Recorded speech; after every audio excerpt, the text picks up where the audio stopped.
Hi guys. तो पिछले part में हमने देखा था कि ईवो अपने फ्रेंड से मिलने जा रहा था क्योंकि उनके फ्रेंड्स एक पार्टी दी थी छोटी सी। वो इसलिए क्योंकि उनकी फ्रेंडशिप को 1 ईयर हो गया था इसलिए। तो फिर ईवो अपने काम फिनिश करके अपने फ्रेंड्स के पास जाता है।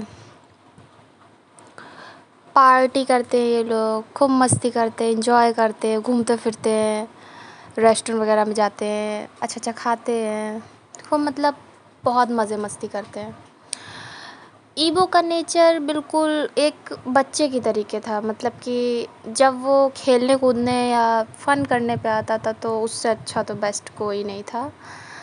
बट जब ईवो सीरियस टॉक पे आता था तो उससे मैच्योर बातें कोई नहीं कर सकता था। इतना वो मतलब हर चीज़ में वो इतना परफेक्ट था कि मतलब उसके परफेक्शन के तो चर्चे थे।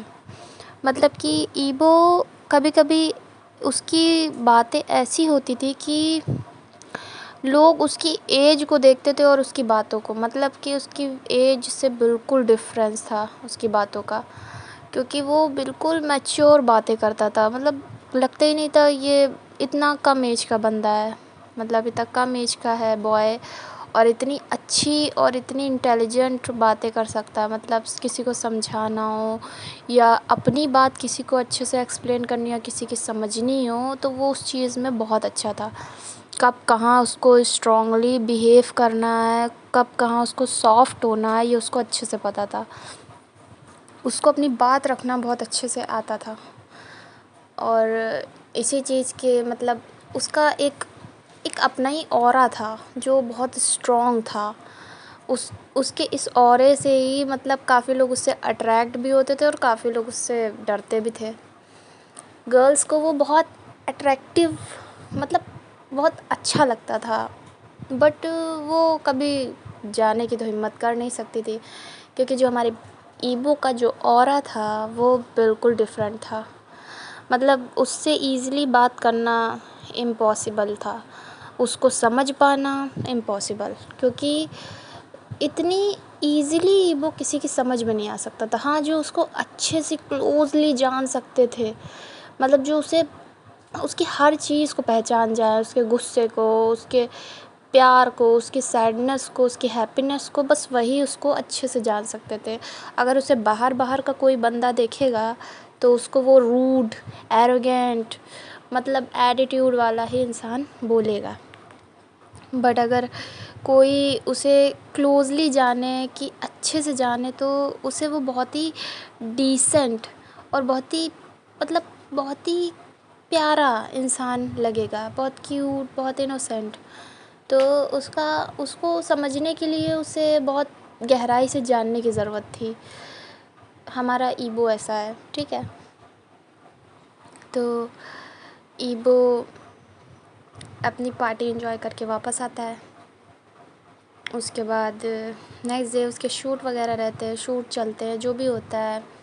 इस बीच में यूँ हुआ, कंपनी में थोड़ा सा उसका मतलब कुछ ठीक नहीं चल रहा था, तो उसकी मैनेजर से यूँ हुआ क्योंकि वो पता नहीं क्या ही उनको प्रॉब्लम थी, जो वो मतलब शायद ईवो का ऐसा नेचर था, ऐसा ऑरा था, वो स्ट्रेट फॉरवर्ड था, जो मुंह पे आता था वो बोल देता था, सही गलत जो भी होता था।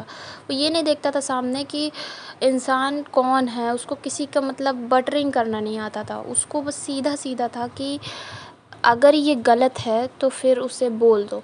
मतलब ये नहीं सोचना है कि नहीं गलत है फिर भी हम देख लेंगे, सहते रहेंगे, ऐसा कुछ भी नहीं है। अगर तुम गलत हो तो फिर उसे फेस करो, अगर नहीं हो तो भी उसे देखो। मतलब चुप रहने वालों में से अपना ईवो नहीं था, उसको जो भी होता था वो फेस पे बोल देता था। तो शायद इसी मैटर की वजह से उसके और युवा कंपनी के मैनेजर के बीच में कुछ ठीक नहीं चल रहा था। वो काफ़ी कुछ बैड बिहेव करती थी, उसको लेट डाउन करना, पीछे मतलब हर चीज़ में पीछे रखना। बट ईवो तो मून है, उसे कौन ही पीछे रख सकता है, तो शाइन करने के लिए बना है। तो ईवो अपना रास्ता खुद बना लेता है अगर उसको नहीं मिलता है तो। जो भी कुछ चल रहा था जो भी कुछ वो परेशानियाँ फ़ेस कर रहा था, प्रॉब्लम्स, वो सब फ़ेस करते हुए आगे बढ़ रहा था। फिर हमें हमारे जान की तरफ का सीन दिखाते हैं यहाँ से स्किप करके। हमारा जान जो कि अपने कॉलेज में था, जो कि अपने एग्ज़ाम्स की तैयारी कर रहा था, और इस समय वो किसी से भी मिल नहीं पा रहा था, ना बात कर पा रहा था। वो सिर्फ़ और सिर्फ अपने एग्ज़ाम पे फ़ोकस कर रहा था, क्योंकि उसको अपना एग्ज़ाम क्लियर करना है फाइनल ईयर का। उसके बाद उसको अच्छे नंबर लाके एक अच्छी सी कंपनी में जॉब करनी है। तो आज के लिए इतना ही।